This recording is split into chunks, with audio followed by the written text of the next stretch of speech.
તો જય ઠાકોર સમાજ, જય આદિવાસી સમાજ. હમણાં ઠાકોર સમાજ અને આદિવાસી સમાજમાં વિરોધ ચાલે છે. એ શાના કારણે? ખાલી એક ગીતોના કારણે. જે ગીત આ છે,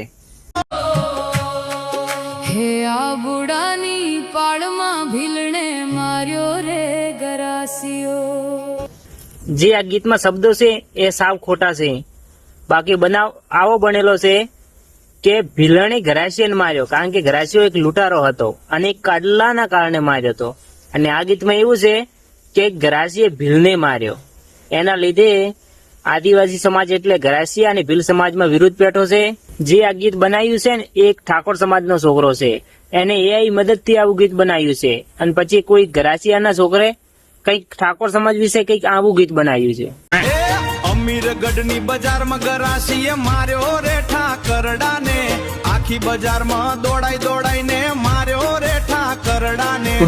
તો એક જ વાત કહેવા માંગુ છું કે કોઈ સમાજ ઉપર આવા ગીત ના બનાવો. બને તો કઈક સારું બનાવો, બાકી આવું સમાજની ઠેસ પહોંચાય એવું કામ ના કરો. જય માતાજી.